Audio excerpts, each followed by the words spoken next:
상상만 해도 끔찍해요. 그러나 감사하게도 하나님께서는 우리에게 어제와 오늘을 구분해 주셨어요.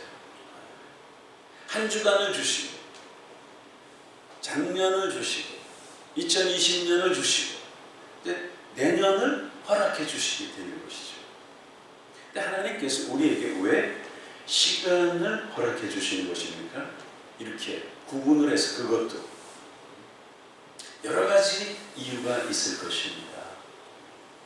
그러나 중요한 이유는 우리로 하여금 새 출발할 수 있도록 기회를 주시기 위해서죠. 우리는 너나 할 것 없이 새로운 시작이 필요한 사람들입니다. 왜 그래요? 왜 새롭게 시작을 해야 돼요? 그것은 사람들은 크고 작은 실패를 안 할 수가 없기 때문에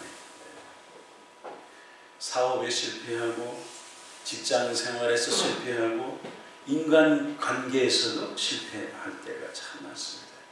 부부관계와 가족관계와 다른 사람들과 우애 있게 지내야 되는데 실패를 해요. 관계가 다 깨지고 상처받고 뿐만 아니라 영적으로도 실패를 거듭하죠. 새해가 딱 되면 어떻습니까? 매일매일 성경을 얼마씩 읽어야 되겠다. 기도 생활을 이렇게 해야 되겠다. 전도를 어떻게 해야 되겠다. 마음을 먹습니다. 그러나 어느 사이에 나태해지고 말아요.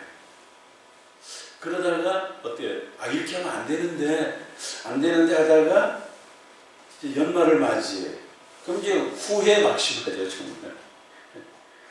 내가 금년은 왜 이렇게 보냈지? 내 신앙은 왜 이렇게 자라가지 않는 것인가? 영적으로 쓰러졌다 일어섰다를 반복해. 실패할 때가 더 많아, 어떻게 보면. 뿐만 아니라 육체적으로도 실패할 때가 참 많습니다. 음식 조절을 실패해, 다이어트에 실패해, 헬스클럽. 그래서 헬스클럽이 1월에 제일 대목이라잖아요. 12월 달 되면 1월에 이제 해보겠다는 사람들로 헬스클럽이 이제 붐비잖아요. 헬스클럽 탁 끊어놔. 몇 번 가지도 않아. 석 달짜리를 끊거든요. 요즘 한 달짜리 안 해줘요. 석 달. 몇 번 가지도 않고 몇십만 원 다 날리는 거예요. 우리 가운데 그 누구도 완벽한 사람은 단 한 사람도 없습니다. 바로 이런 것들이 새로운 시작이 필요한 이유예요. 한 해의 마지막 자락을 보내면서 우리가 하나님 앞에서 묵상해야 될 내용들입니다. 하나님은 우리에게 감사하게도 바이러스가 창궐하는 세월이었지만 2020년을 주셨어요.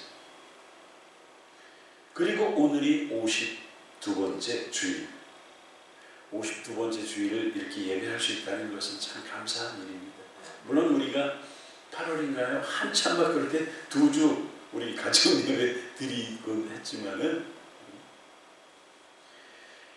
이제 21년이 조금씩 와 있어요. 며칠 뒤에 다 와 있어요. 저기서 기다리고 있어요. 과거 우리의 실패를 정리하고 새로운 2021년도를 희망 가운데서 맞이해야 하는 시점에 와 있습니다. 그렇다면 우리들이 어떻게 새롭게 시작할 수가 있겠습니까? 이 시간 우리는 하나님의 말씀에 의지해서 금년 2020년을 정리하고 며칠 뒤에 와 있는 새해를 맞이해야 될 것입니다. 지금까지 기억할 만한 실패가 없었다 나는. 그럴지라도 우리는 또 언젠가는 실패를 경험할 수밖에 없습니다. 정말 연약한 인생들입니다. 그러므로 우리가 실패란 안 좋은 상황에 직면했을 때에 어떻게 다시 일어서서 내 삶을 다시 시작할 수 있는가? 오늘 성경에서 그 해답을 찾아야 되는 것입니다. 제일 먼저 실패에 대해서 자신의 책임을 인정해야 해요. 22절을 읽어보세요. 22절 시작. 너희는 유혹의 욕심을 따라 썩어져가는 모습을 따르는 옛사람을 벗어버리고 옛사람을 벗어버리고. 옛사람이란 범죄한 근성을 인격시한 표현입니다. 이는 타락한 아담으로부터 유전되어 내려왔어요. 찰스 하치라고 하는 신학자는 옛사람에 대하여 첫째는 중생하기 이전의 사람이에요. 그러니까 거듭나기 이전의 사람. 다른 하나는 타락하여 파생된 부패한 인간성이다. 그렇게 말해요. 우리가요, 이렇게 겉으로는 멀쩡해 보여도요, 타락한 인간성이 우리 내면에 다 들어있어요. 그게 언제 나타나요?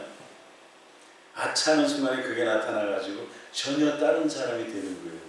그 악한 그 내면에 타락한 인간 본성이 올라올 때 그 찌꺼기가 다 올라오면은 눈이 돌아가 이상한 사람이 돼요. 그런 본성이 저나 여러분 속에 다 들어있습니다. 평상시에는 안 나타나는데 결정적일 때 나타나는 그게. 그래서 찰스 하치가 이제 그 얘기를 한 것이죠. 그러므로 실패하는 근본적인 원인이 어디에 있는 거예요? 그 타락한 인간성.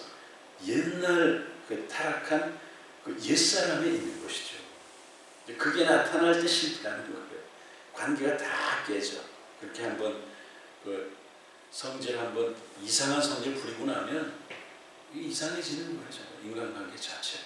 부부 사이에서도 그래요. 부부 사이에서도 전혀 안 하던 그 이상한 타락한 본성에 의해서 한번 대판 싸우고 나면 서먹서먹해지고 관계가 다 틀어지는 것이죠.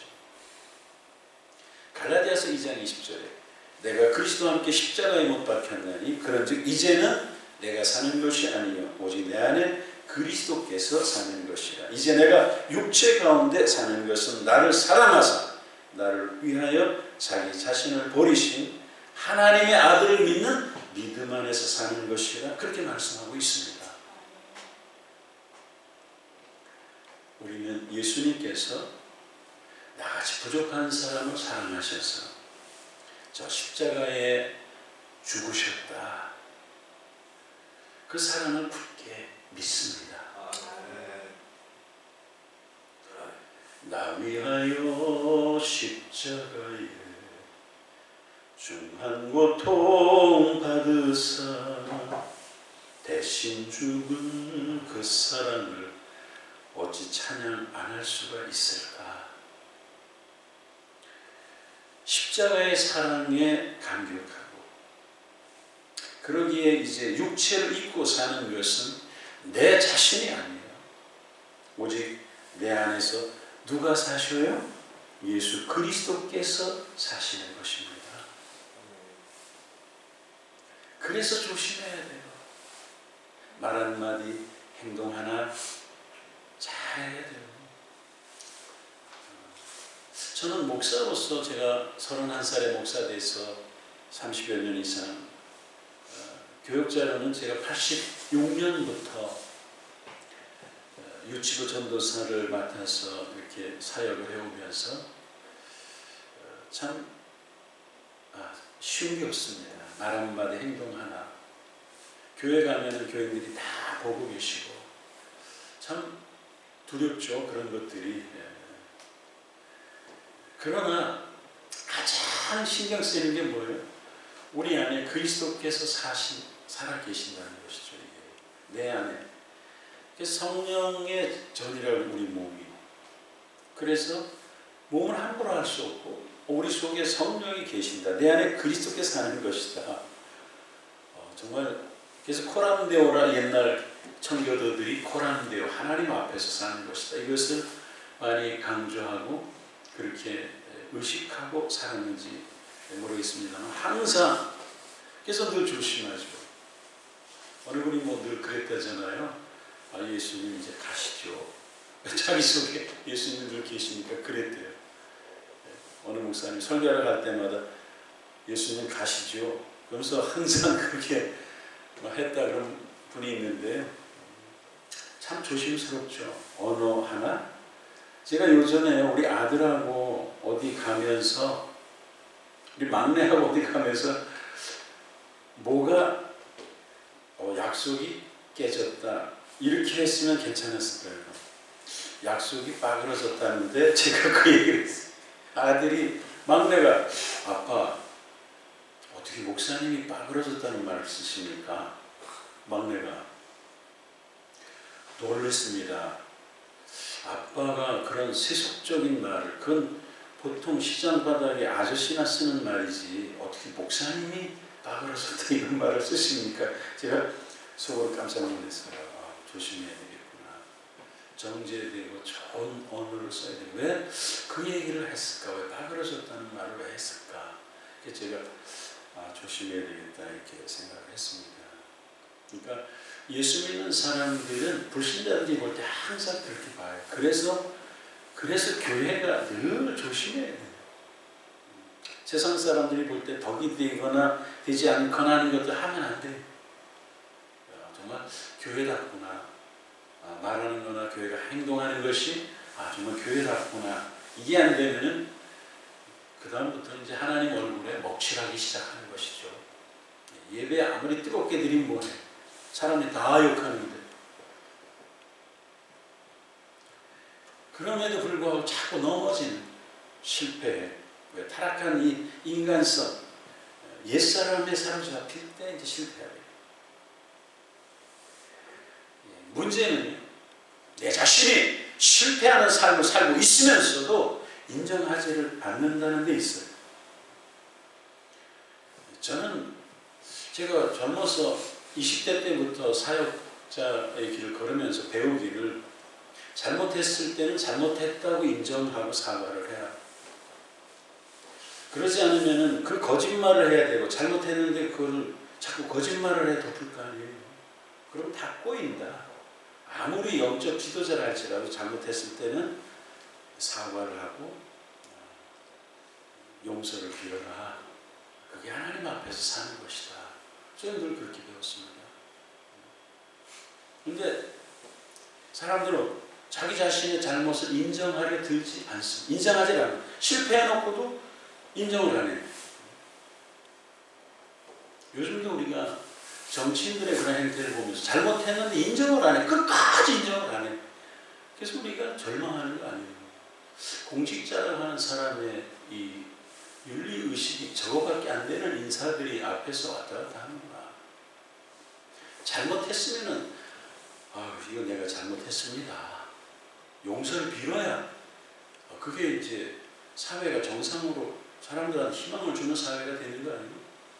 다 잘못해놓고 끝까지 잘못했다는 소리를 안 하네요. 그건 좀 비겁한 것이죠.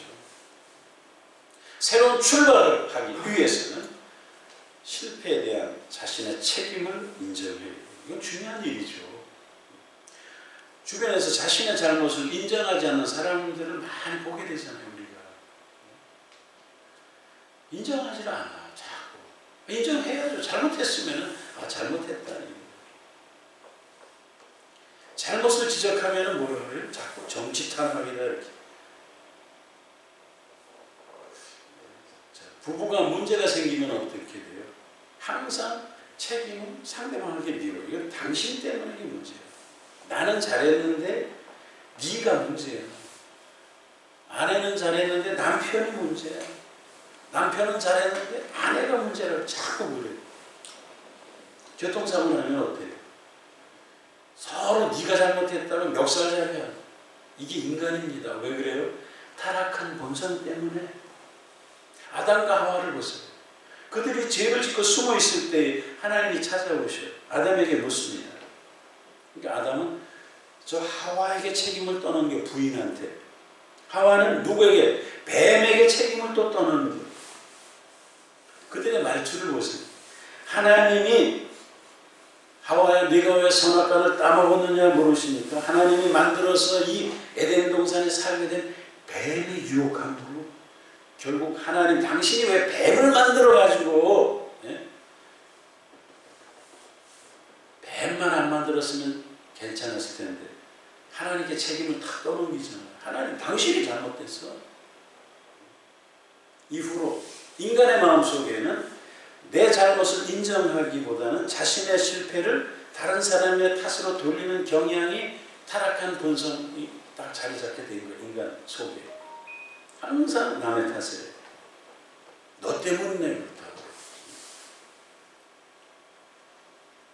이 본성 속에 내가 잘못했다 책임을 인정하지 않는 게 들어요. 때로 우리는 환경을 탓해요. 운명을 탓해요. 부모를 탓해요. 배우자를 탓해요. 부모를 잘못 만났다.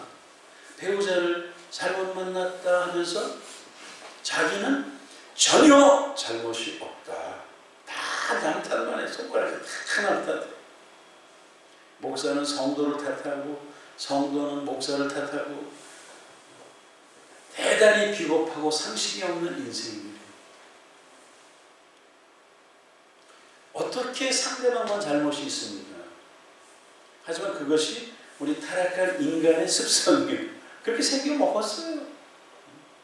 이에 대해서 잠언 28장 13절에 자기의 죄를 숨기는 자는 형통하지 못하나 죄를 숨기는 자는 형통할 수가 없어요. 자기 자신을 실패를 인정하지 않고 죄를 인정하지 않는 자는 복을 못 받습니다. 여기 보세요. 형통하지 못하나 죄를 자복하고 버리는 자는 불쌍히 여김을 받으리라. 그렇게 말씀하고 있습니다. 며칠 뒤에 와 있는 새해를 하나님의 은혜 가운데 새롭게 시작하기를 원하십니까?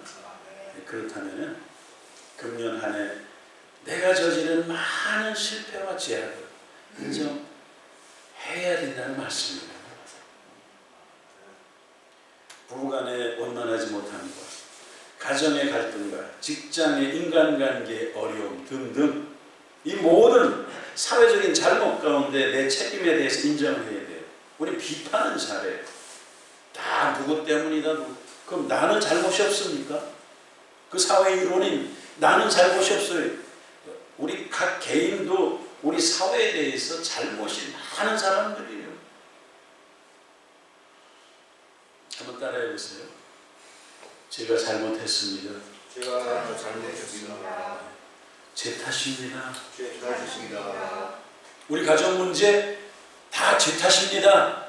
우리 가정 문제 다 제 탓입니다. 네. 알로만이 아니라 진심으로 그런 마음이 있어요. 그러면 어떻게 돼요? 거기서부터 새로운 출발이 시작된다. 성경의 말씀이 바로 그겁니다. 내가 잘못했습니다. 다 제 탓입니다. 그럼 문제는 다 해결되는 거예요.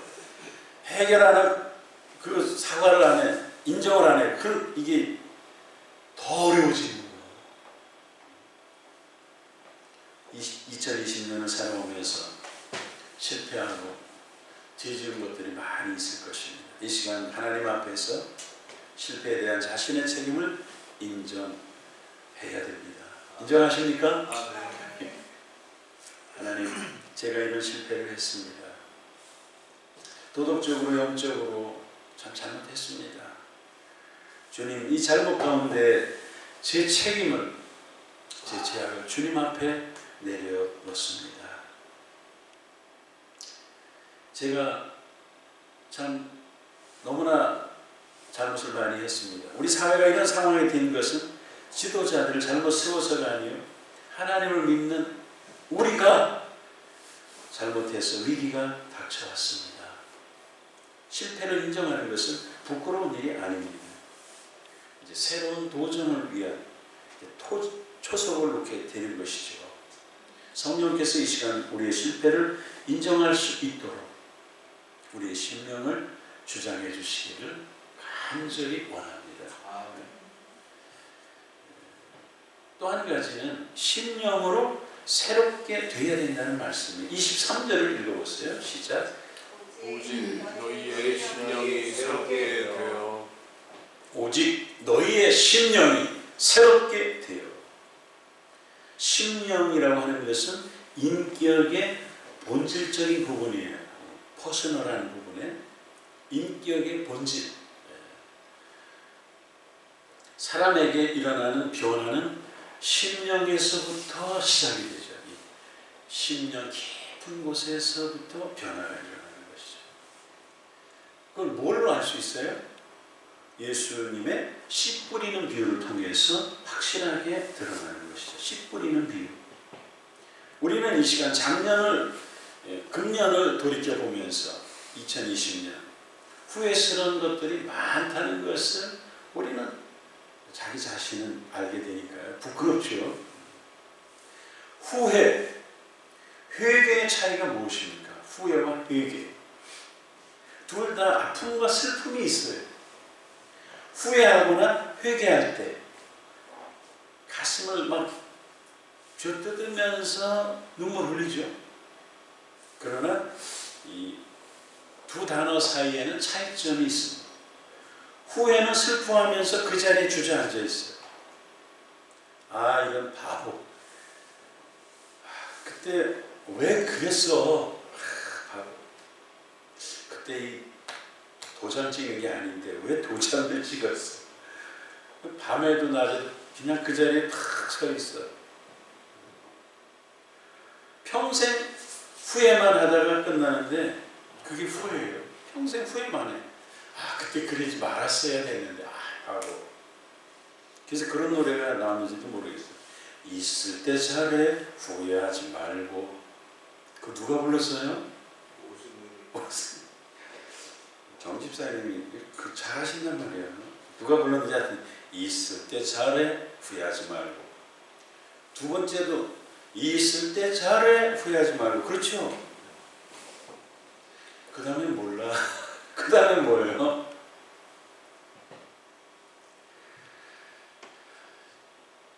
여러분, 후회는 그런 거예요. 항상 후회만 해요. 근데 회개는 어때요? 반면에 회개는 역시 잘못이나 범죄에 대해서 슬퍼해요.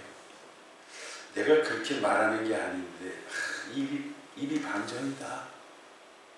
내가 그 말을 왜 해가지고 이렇게 한심스러울 수가 있는가.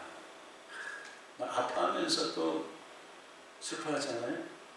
그러면서 회개는 방향을 돌이켜요. 방향을 돌이켜요. 그래서 회개는 return이라고 하는, 돌이킨다고 하는 그 뜻이 거기에 들어있습니다. 회개의 3요소에 그게 들어있잖아요. 방향을 틀어요. 고린도서 7장 10절에 하나님의 뜻대로 하는 근심은 후회할 것이 없는 구원에 이르게 하는 회개를 이루는 것이요 세상 근심은 사망을 이루는 것이니라 이렇게 되어 있어요. 세상 근심과 하나님 뜻대로 하는 근심이 여기에 나와요. 하나님 뜻대로 하는 슬픔은 구원을 이루어내고 우리 인생을 변화시킵니다. 하지만 세상적인 슬픔과 후회는 그건 사망길. 항상 후회하고 그 자리에 있으면 사망길로 내려가는 것입니다. 그러다 끝나요. 그 주변 사람들한테 어때요? 아픔을 무지무지하게 줍니다. 죽으면서도 이걸 못하는 사람들이 있어요. 그럼 살아있는 사람은 정말 가슴에 너무나 고통을 당해. 그래서 그래 그 얘기해요. 목사님, 우리 남편 나한테 미안하다는 말을 한 번 하고 세상 떠나야 되는 거 아니에요, 목사님? 저 우리 남편한테 사과 한 번 듣고 싶었습니다. 근데 이 인간 죽으면서까지 사과 한 번 안 하고 죽었습니다. 그러니까 그 살아있는 가족들은 그게 너무너무 아픈 거예요.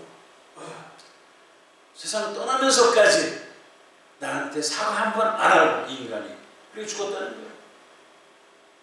그 남편 장례를 제가 치렀습니다만은 장례 지내면서 그 부인이 그래요. 그게 너무너무 가슴 아픈 거예요.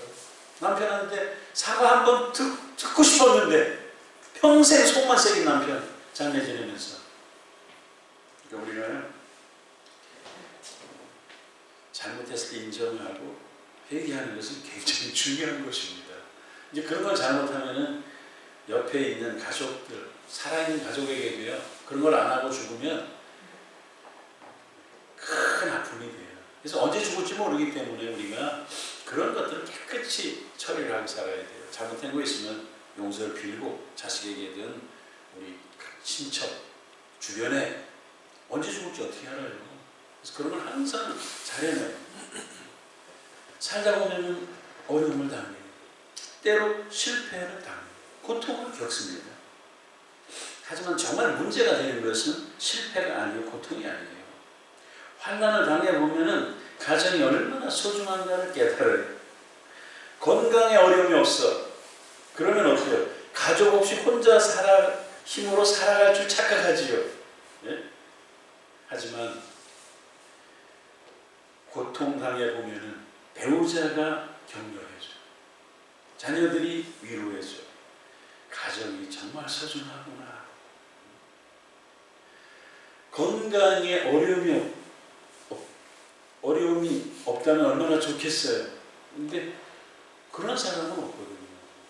어려움을 당해. 가족이 없으면 어떻게 돼요? 정말 큰 고통을 당하죠. 그때 가족의 소중함을 정말 깨닫게 돼요. 정말 가족이 중요하구나. 제가 급체에 걸려서 죽을 뻔했는데요. 일산병원 응급실에 실려가서 정말 그런 것들은 정말 경험하면 안 되는데, 와, 옆에 아내가 있다는 거. 우리 세 아들이 다 왔어요. 와, 참 얼마나 감사해요. 가족이 있다는 게. 옆에 부인이 있다는 게 그렇게 감사할 수가 없어요. 옆에 이렇게 아는 사람이 있는데 말할 수가 없어. 너무 고통스러워서 응급실에서. 대학 동기가 거기 앉아있는 걸 제가 환자 보고 갔는데 내가 자기 동기인지 어떻게 알아. 갔다 와서 보니까 없어졌어요. 정말 응급실을 넘나들 때 가족이 옆에 있다는 게 얼마나 감사합니까. 참 소중한 존재죠. 사업이 부도나고 우리가 모은 전 재산이 다 날아갈 때 무엇을 깨닫습니까? 30억 부도나 50억 부도나 100억 부도나 다 날아가. 우리 IMF 때 경험을 봤잖아요. 경험을 해봤어. 아파트 수십억짜리 다 날아가. 재산 다 날아가. 그런데 뭘 깨닫습니까? 세상 물질이 얼마나 험한가. 부지런히 일하고 돈을 벌고 집을 사고 재산을 모으지만은 그 가치가 결국 그렇게 크지 않다는 것을 알아야 돼요. 이 사실을 늦게 깨닫는 사람은 어리석은 부자와 다를 바가 없죠. 어리석은 부자는 너무나 재산이 많으니까 거기에 빠져서 이게 전부이구나 그렇게 알고 살다가 창고 더 짓고 더 이제 오래 살 줄 아는 하나님께서 오늘 밤 내 인생을 내가 불러갈 텐데 그게 무슨 소용이 있느냐. 그날 저녁에 죽잖아요. 성경에 이 욕심장이 부자의 이야기가 나오지 않습니까? 실패한 인생으로 전락해버리는 그런 불쌍한 사람들 우리 주변에 참 많습니다. 인생에 큰 고통을 당한 집사님이 이런 말을 했어요. 저는 이번 일을 겪으면서 제 힘이 정말 미약하다는 사실을 알게 됐습니다. 평소에 몰랐는데 큰 고통을 겪어보니까 자기가 아무것도 아닌 것을 그때 안 거예요. 그전에는 뭐든지 다 할 수 있다고 생각했죠. 그러니까 입술로는 하나님을 믿는다고 하면서도 속으로는 자신을 의지하는 거예요. 그런 사람은. 그런데 인생에 큰 어려움을 당하고 보니까 그게 아니더라. 그 말이죠. 하나님께서 나를 도와주셔야 되겠구나. 하나님 앞에서 얼마나 연약한 존재인가. 그걸 이제 큰 어려움을 당하고는 그때 이제 알게 된 것이죠. 이런 사람들은 경제적인 파산과 큰 고통을 당했음에도 불구하고 새롭게 출발할 수가 있는 것이죠.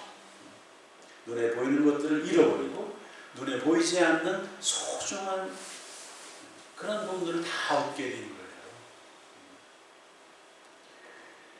혹시 금년에 우리가 실패하는 삶을 살았습니까? 하나님 앞에서 죄를 지었습니까? 그렇다면 실패에 대해서 자책하거나 비관하지 말아야 됩니다. 이 시간 이후로 과거에 대한 실패와 잘못에 대한 후회와 책망은 이제 그만둬야 돼요. 우리 회개했죠? 기도하면서 금년에 잘못한 부분들을 다 회개하라고. 그래서 제가 통성기도 하자고 한 것입니다.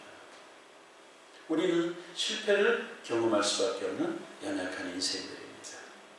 문제는 실패 자체가 아닙니다. 실패한 이후 삶 자체죠. 실패했더라도 다 털고 잊어버리면 되는 거예요. 우리가 길 가다가 넘어지면 어떻게 돼요? 누가 볼까 봐 얼른이라도 얼른 탁 털고 그냥 딱 가잖아요. 창피해가지고. 실패하면 툭 털고 일어나면 되는 거예요. 길 가다가 엎어졌다고 왜 엎어졌냐고 거기 엎어져서 계속 있는 사람은 바보 중에 상바보예요. 그런 사람이 어디 있습니까? 내가 실패하거나 죄를 지었다면 하나님 앞에서 진심으로 회개를 드리는 것이죠. 하나님 정말 잘못했습니다. 온 마음으로 하나님 앞에 회개할 때 하나님께서 우리를 받아주십니다. 가롯 유다와 베드로를 보세요.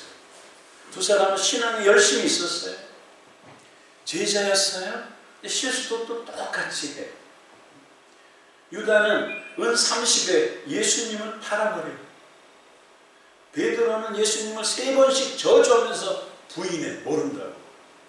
무슨 차이가 있습니까? 치명적인 실패를 경험해. 예수님을 팔아먹고 자기 선생님을 3번씩이나 저주해. 몰라요. 아니 스승님을 모른다고. 3년 갔다 다니면서 모른다고. 그런 인사들이 어떻습니까? 가는 유다와 베드로. 그러나 두 사람의 인생은 차이가 많습니다. 유다는 목매어 자살해요. 반면에 베드로는 주님의 수제자가 돼서 놀랍게 세상을 변화시키고 나중에는 베드로는 십자가에 거꾸로 순교를 당합니다. 무슨 차이가 있습니까? 마태복음 27장을 보면은 가룟 유다도요 자신의 죄를 슬퍼해요. 예수께서 법정에서 죄를 받는 모습을 보고는 가슴이 너무나 아팠어요. 정신이 번쩍 들었어요. 아이고 내가 증언을 잘못했구나. 그래서 은 30을 대제사장에게 갖다 주면서 증인을 안 하겠다고 말을 합니다. 그런 충격을 받고 심히 슬퍼하며 돈을 성전 바깥 마당 밭에 던져버리고 목매어 자살해 죽습니다.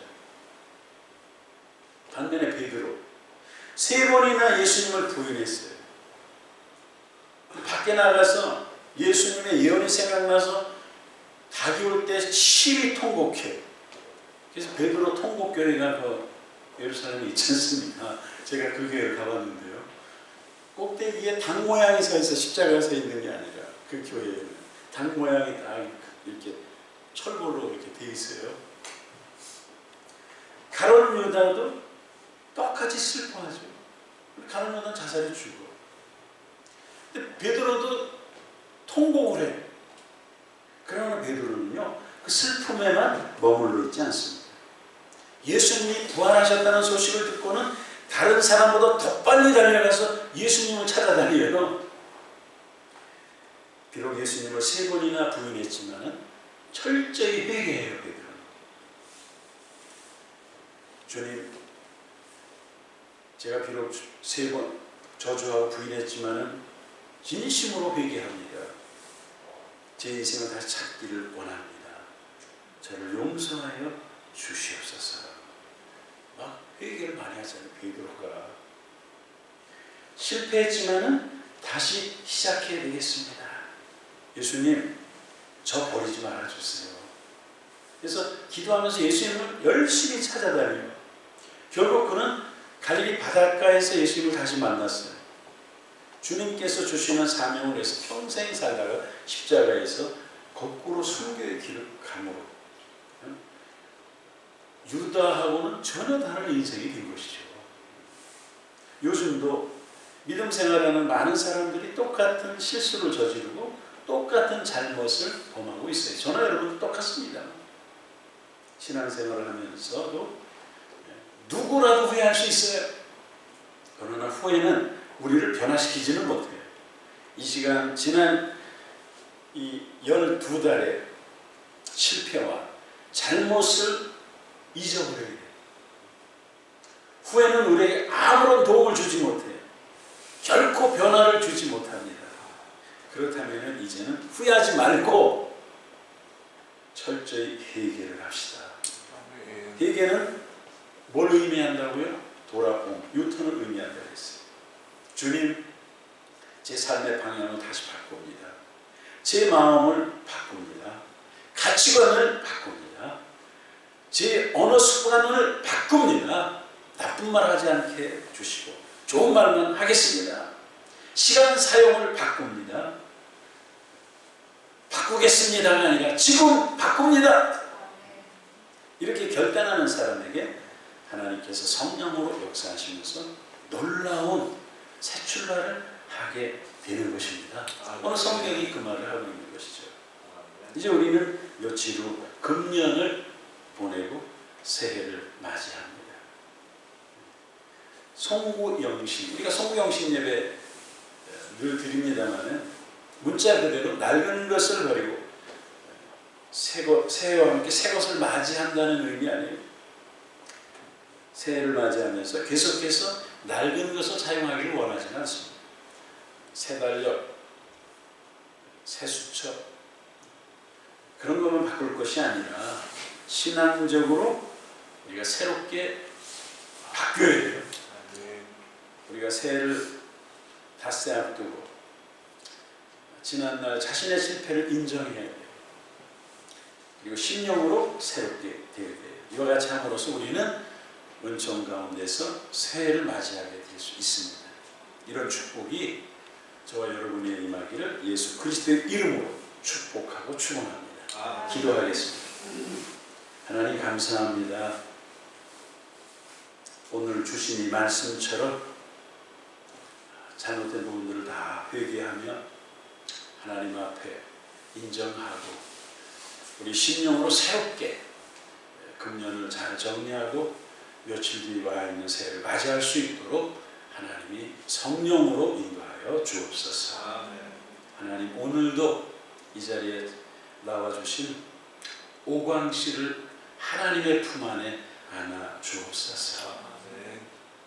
다 이미 배웠고 알고 지식으로 충분히 아는 예수 그리스도를 실명으로 인격적으로 그 중심에 모실 수 있도록 하나님께서 역사하여 주옵소서.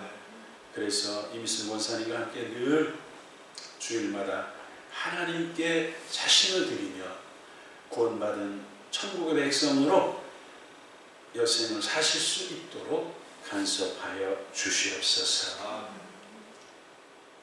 금년 한 해 우리 교회 최고의 어른이신 연창훈 집사님을 지켜주심을 감사합니다.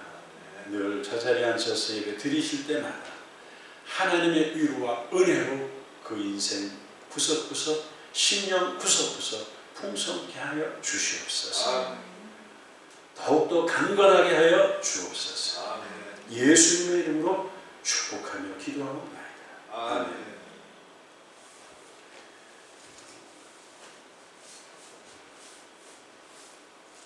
154장을 보겠습니다.